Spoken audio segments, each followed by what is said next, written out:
Imagine por um momento. Você está em uma sala repleta de nobres. O silêncio é quebrado apenas pelo crepitar das tochas nas paredes de pedra. No centro, um homem poderoso se senta em seu trono ornamentado, símbolo máximo de sua autoridade. De repente, diante de dezenas de testemunhas, ele simplesmente desaparece. Não há fumaça, não há gritos. Apenas suas roupas reais caindo vazias sobre o assento de madeira e ferro. Parece ficção?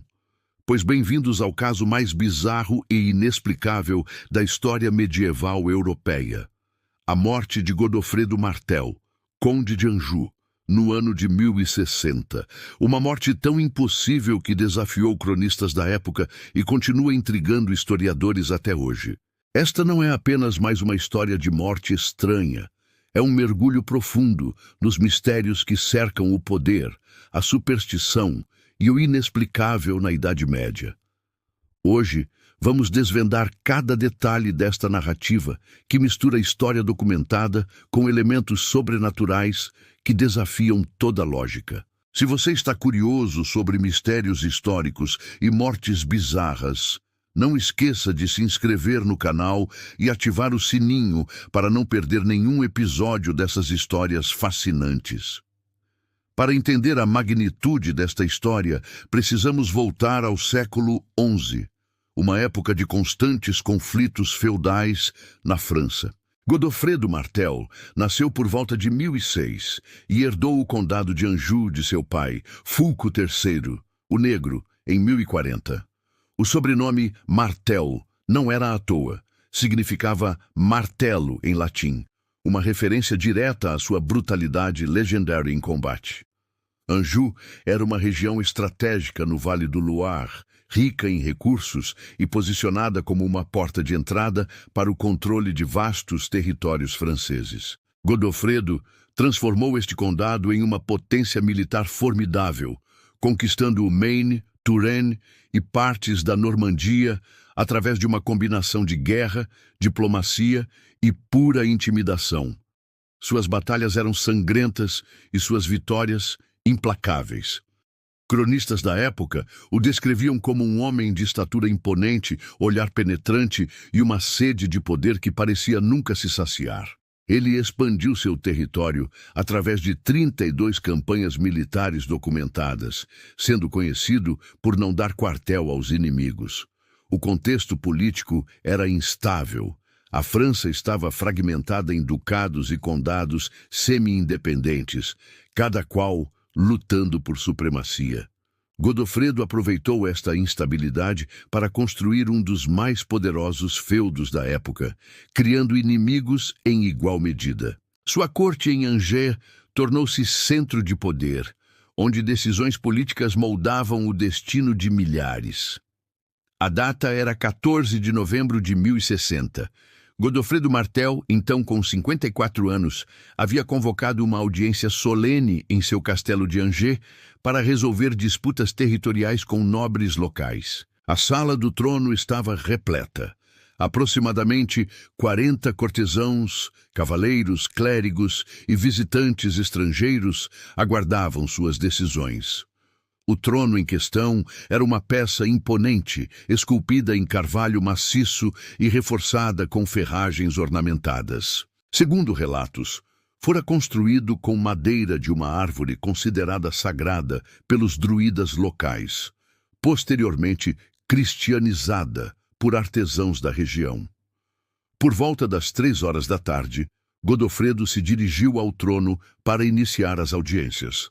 Testemunhas relataram que, no momento em que se sentou, o próprio assento pareceu ganhar vida.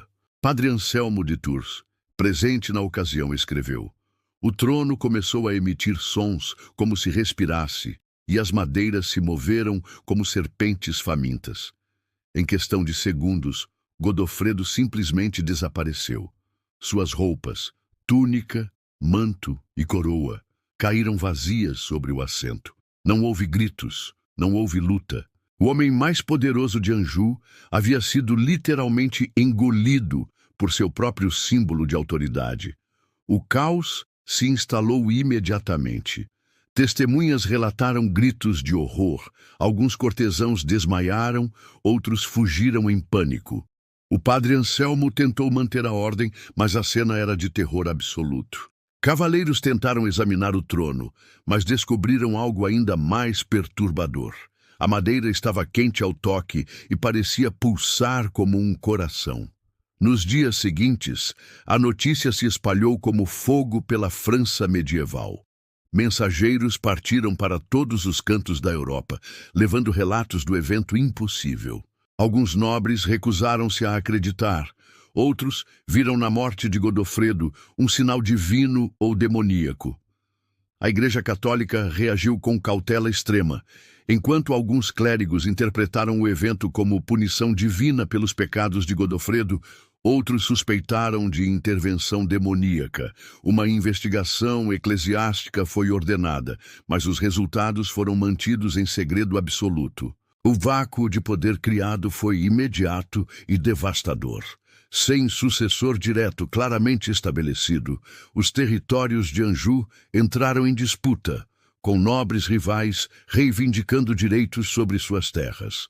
A estabilidade política que Godofredo havia construído com ferro e sangue desmoronou em questão de semanas. A investigação que se seguiu revelou detalhes ainda mais intrigantes sobre o destino de Godofredo. O trono foi desmontado peça por peça, por ordem do bispo local, Maurício de Angers. Cada tábua foi examinada meticulosamente, mas nenhum traço físico de Godofredo foi encontrado, nem ossos, nem tecidos, nem sequer fibras de suas roupas. Mais perturbador ainda, a madeira do trono apresentava veios e nós que não existiam antes do incidente.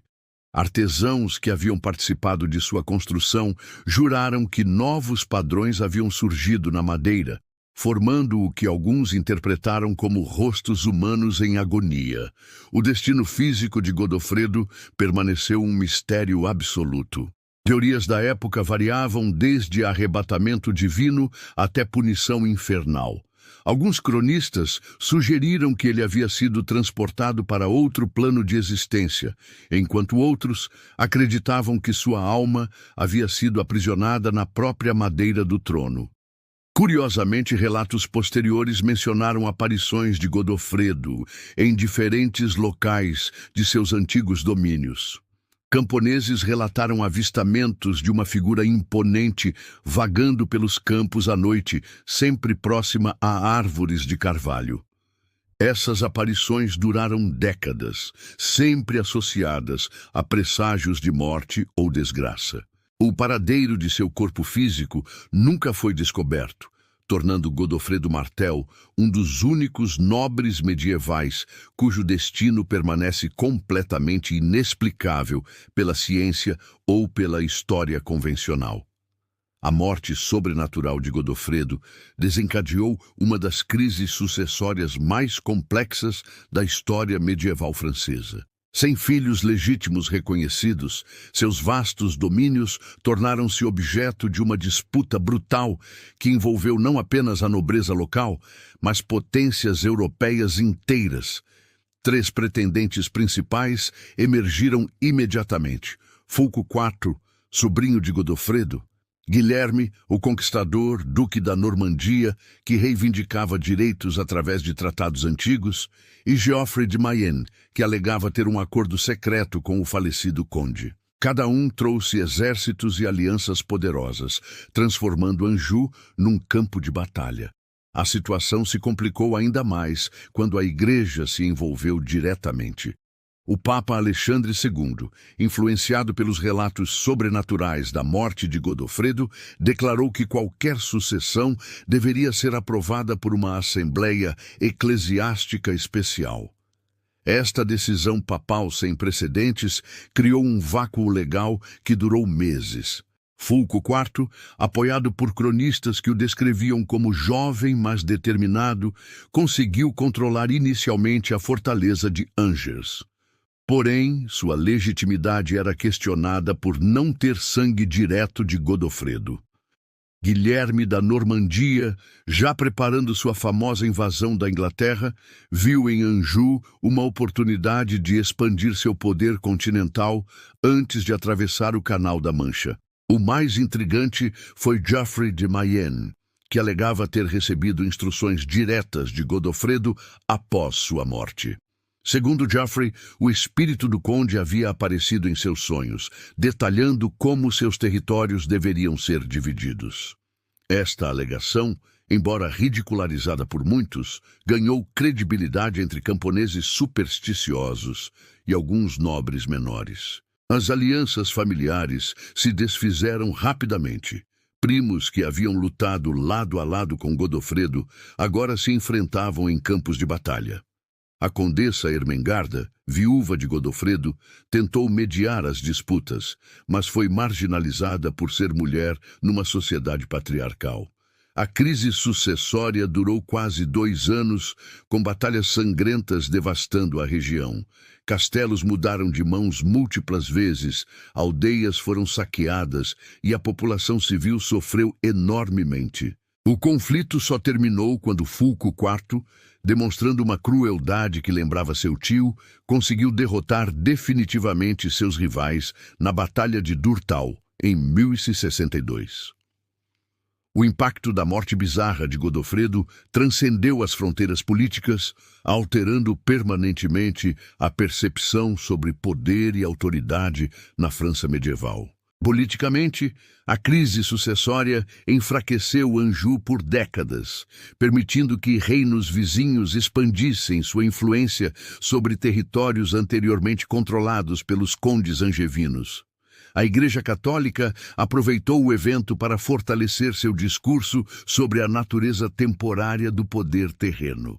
Sermões por toda a Europa citavam Godofredo como exemplo de como a ambição excessiva podia levar à punição divina.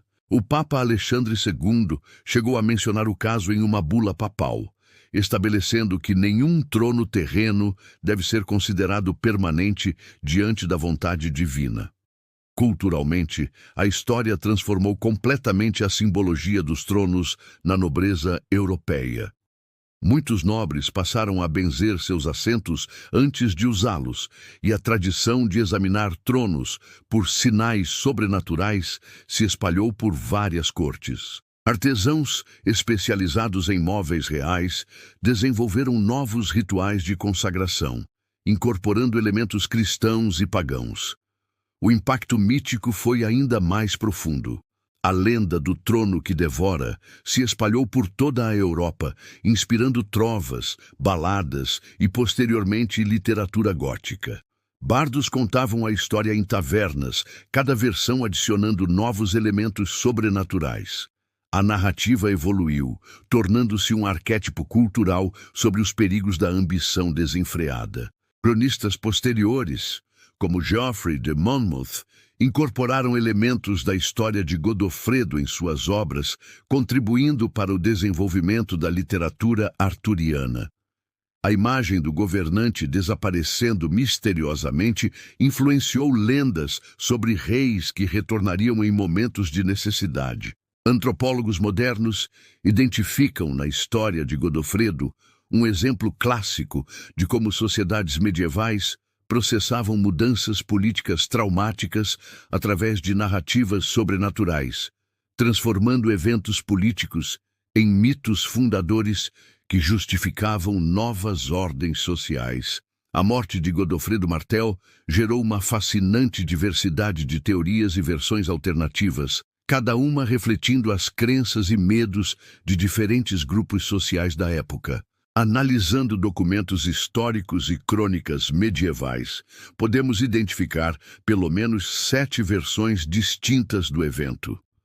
A versão eclesiástica oficial, documentada pelo padre Anselmo de Tours, enfatizava a intervenção divina. Segundo esta interpretação, Deus havia punido Godofredo por seus pecados, particularmente por ter saqueado mosteiros e desrespeitado propriedades da igreja. O trono teria sido apenas o instrumento da justiça divina, abrindo-se como a terra abriu para engolir Corá, uma referência bíblica ao Antigo Testamento. A teoria demonológica, defendida por alguns inquisidores posteriores, sugeria que Godofredo havia feito um pacto com forças diabólicas para obter seu poder. Quando chegou o momento de pagar sua dívida espiritual, demônios teriam usado o trono como portal para arrastar sua alma diretamente para o inferno. Esta versão foi popularizada por tratados sobre bruxaria dos séculos XIII e XIV. A versão pagã, sussurrada principalmente entre camponeses locais, tinha raízes muito mais antigas. Segundo esta tradição, o carvalho usado para construir o trono era sagrado para druidas celtas. Godofredo teria profanado esta árvore ancestral e os espíritos da floresta teriam reivindicado sua vingança. Esta teoria incorporava elementos da mitologia celta sobre árvores vivas que podiam devorar aqueles que as ofendiam. Cronistas céticos da época propuseram explicações mais racionais, embora igualmente especulativas. Alguns sugeriram que Godofredo havia sido assassinado por conspiradores que utilizaram uma combinação de venenos e truques de ilusionismo para fazer seu corpo desaparecer. Esta teoria, embora não explicasse completamente o fenômeno, oferecia uma alternativa mais palatável para mentes racionalistas. A versão alquímica, defendida por alguns eruditos árabes e judeus da época, propunha que Godofredo havia experimentado com transmutação da matéria, utilizando conhecimentos esotéricos obtidos durante as cruzadas. Segundo esta interpretação, o conde teria acidentalmente transformado seu próprio corpo em uma substância etérea, desaparecendo na dimensão física, mas persistindo em outros planos de existência. Estudiosos bizantinos ofereceram uma explicação ainda mais exótica. Godofredo teria sido um dos raros casos de translação corporal, um fenômeno místico onde indivíduos extraordinários são fisicamente transportados para outros reinos por intervenção angélica ou diabólica. Esta teoria ganhou credibilidade entre teólogos orientais, mas foi amplamente rejeitada pela Igreja Ocidental. A teoria mais perturbadora veio de fontes islâmicas. Cronistas árabes sugeriram que o trono havia sido construído sobre um portal interdimensional, deixado por uma civilização antiga. Godofredo, ao sentar-se na posição exata, teria ativado acidentalmente este portal, sendo transportado para uma realidade paralela, onde ainda governava um reino sombrio. Cada uma dessas versões encontrou seguidores dedicados, criando uma rica tradição interpretativa que persistiu por séculos. A multiplicidade de explicações demonstra como um único evento pode ser moldado pelas lentes culturais, religiosas e filosóficas de diferentes comunidades, revelando tanto sobre os intérpretes quanto sobre o próprio mistério. A influência da história de Godofredo Martel na literatura e arte europeia foi profunda e duradoura, estabelecendo arquétipos narrativos que ressonam até hoje. Sua morte sobrenatural inspirou uma tradição literária que conecta diretamente as lendas medievais às narrativas góticas modernas. Na literatura medieval, a história gerou um subgênero específico de contos de advertência real. O Lai do Trono Devorador, escrito no século XII por Marie de France, estabeleceu o template narrativo. Um governante cruel é consumido pelo próprio símbolo de seu poder. Esta estrutura influenciou dezenas de obras posteriores, incluindo baladas populares e crônicas versificadas. Dante Alighieri, na Divina Comédia, faz uma referência críptica, mas clara ao caso. No canto 7 do Purgatório, entre os príncipes negligentes, Dante menciona aquele que foi devorado por sua própria sede de poder, uma referência que estudiosos modernos identificam como alusão direta a Godofredo Martel. A influência artística se estendeu além da literatura. Mestres construtores góticos incorporaram elementos da história nos designs de cadeiras episcopais, criando encostos que pareciam abraçar seus ocupantes. uma referência visual ao trono devorador. Esta influência pode ser vista em catedrais como Notre-Dame de Paris e Chartres. Compositores medievais também foram influenciados. O Planctus Gaufridi, Lamentação de Godofredo, uma composição anônima do século XII, tornou-se uma das peças musicais mais copiadas da época, estabelecendo padrões melódicos que influenciaram o desenvolvimento da música sacra e secular. Esta rede de influências demonstra como um evento histórico singular pode ressoar através de séculos, moldando arte, literatura, filosofia e até mesmo política de formas inesperadas e duradouras. A morte extraordinária de Godofredo Martel transcende sua dimensão histórica para se tornar uma poderosa metáfora sobre a natureza humana, o poder e nossa relação com o inexplicável. O caso de Godofredo ilustra magistralmente a fragilidade inerente ao poder humano. Aqui estava um homem que havia conquistado territórios, derrotado exércitos e curvado a vontade de milhares às suas decisões. Contudo, no momento de sua aparente supremacia, foi devorado pelo próprio símbolo de sua autoridade.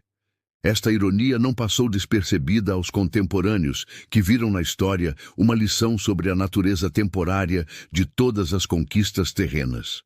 A imagem do trono devorador funciona como uma metáfora perfeita para como o poder pode consumir aqueles que o perseguem obsessivamente.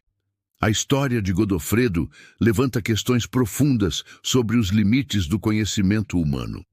Testemunhas presenciaram algo que desafiava completamente sua compreensão da realidade.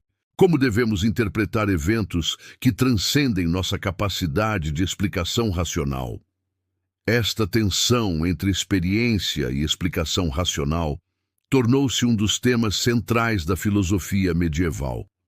Pensadores como Tomás de Aquino lutaram para reconciliar a razão aristotélica com a fé cristã, frequentemente citando casos como o de Godofredo para ilustrar os limites da razão humana diante do mistério divino. Modernamente, esta questão permanece relevante. Como lidamos com eventos que não se encaixam em nossos paradigmas científicos? A história de Godofredo nos lembra que a realidade pode ser mais complexa e misteriosa do que nossos modelos explicativos conseguem abarcar. Do ponto de vista psicológico, a história revela como sociedades lidam com trauma coletivo e incerteza. O desaparecimento sobrenatural de Godofredo criou um vácuo não apenas político, mas também psicológico. A variedade de interpretações, divina, demoníaca, pagã, racional, demonstra como diferentes grupos sociais constroem narrativas para dar sentido ao inexplicável. A história funciona como uma parábola moral poderosa sobre as consequências da ambição desenfreada.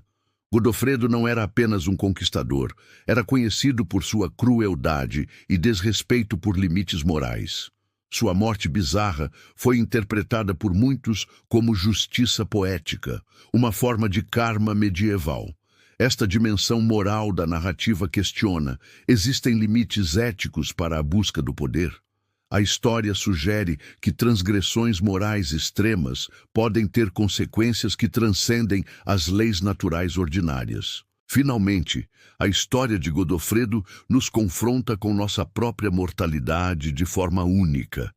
O desaparecimento inexplicável de Godofredo Martel reverberou através dos séculos como um eco perturbador que jamais encontrou sua resposta definitiva.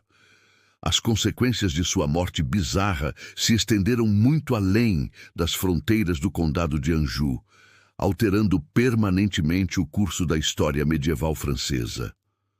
Nos dias imediatamente seguintes ao evento, o castelo de Angers transformou-se em um epicentro de histeria coletiva. Os servos recusavam-se a entrar no grande salão, sussurrando orações e fazendo o sinal da cruz sempre que passavam pelas portas ornamentadas.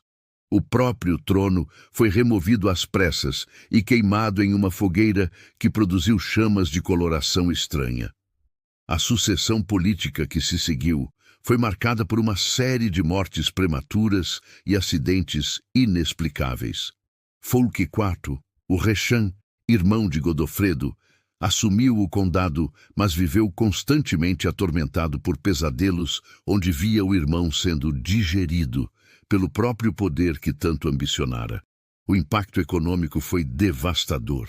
O comércio na região de Anjou despencou drasticamente, pois mercadores e viajantes evitavam a área, temendo que a maldição do trono devorador pudesse se manifestar novamente.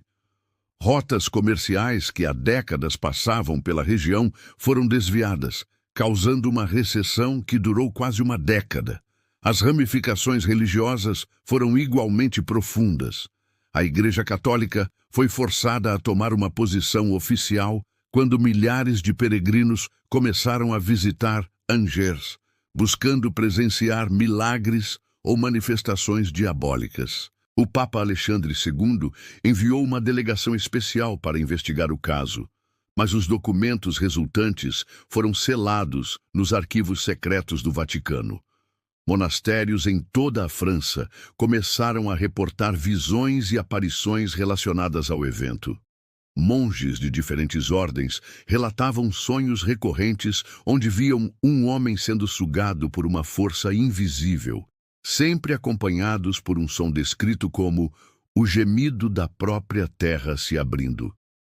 A arquitetura e o design de móveis reais sofreram transformações significativas. Reis e nobres de toda a Europa começaram a evitar tronos elaboradamente ornamentados, preferindo assentos mais simples e sempre abençoados por múltiplos clérigos antes do uso. Surgiu uma nova profissão: especialistas em mobiliário sagrado. O caso estabeleceu precedentes legais bizarros. Como Godofredo havia desaparecido e não morrido tecnicamente, questões sobre herança e sucessão criaram um emaranhado jurídico que levou décadas para ser resolvido. Tribunais debateram se um homem engolido pelo poder poderia ser considerado legalmente morto. Culturalmente, o evento deu origem aos contos de advertência real, narrativas que misturavam fatos históricos com elementos sobrenaturais para alertar sobre os perigos da ambição desmedida. Trovadores e menestréis espalharam versões cada vez mais elaboradas da história, adicionando elementos fantásticos ao folclore europeu. A influência se estendeu às práticas militares. Comandantes e generais começaram a evitar sentar-se em cadeiras durante conselhos de guerra, preferindo permanecer em pé ou usar simples bancos de madeira. A superstição se tornou tão arraigada que ainda no século XIV, generais franceses recusavam-se a usar tronos capturados de inimigos. As consequências científicas e filosóficas foram profundas. Eruditos medievais começaram a questionar a natureza física da realidade, desenvolvendo teorias primitivas sobre buracos no tecido da existência, que séculos depois encontrariam ecos na física teórica moderna. Até mesmo a cartografia foi afetada. Mapas medievais começaram a marcar a região de Angers com símbolos especiais, alertando viajantes sobre a natureza instável da área. Alguns cartógrafos chegaram a desenhar pequenas ilustrações de tronos com bocas abertas nas proximidades do local. O legado mais duradouro foi a transformação fundamental na percepção medieval sobre a relação entre poder e destino. O caso de Godofredo estabeleceu a ideia de que o poder absoluto não apenas corrompe, mas pode literalmente consumir aqueles que o buscam de forma desmedida. Esta filosofia influenciou tratados políticos medievais e contribuiu para o desenvolvimento de teorias sobre a limitação do poder real, que eventualmente evoluiriam para conceitos modernos de governo constitucional. A história demonstra como um evento singular pode alterar permanentemente o curso do pensamento humano. E assim, chegamos ao fim desta jornada extraordinária, através de uma das mortes mais bizarras e inexplicáveis da história medieval. A história de Godofredo Martel, o conde de Anjou, que foi literalmente engolido por seu próprio trono, nos oferece muito mais do que apenas um relato macabro do passado. Esta narrativa extraordinária nos ensina que o poder, quando buscado sem limites morais ou éticos, pode se transformar no próprio instrumento de nossa destruição. Godofredo passou a vida inteira conquistando, dominando e subjugando outros, apenas para descobrir que o verdadeiro predador estava esperando pacientemente em seu próprio trono. A lenda também nos lembra de que a história está repleta de mistérios que desafiam nossa compreensão racional. Nem tudo pode ser explicado pela lógica ou pela ciência, e às vezes devemos aceitar que existem forças no universo que transcendem nosso entendimento atual. Mais importante ainda, a história de Godofredo ecoa através dos séculos como um aviso atemporal.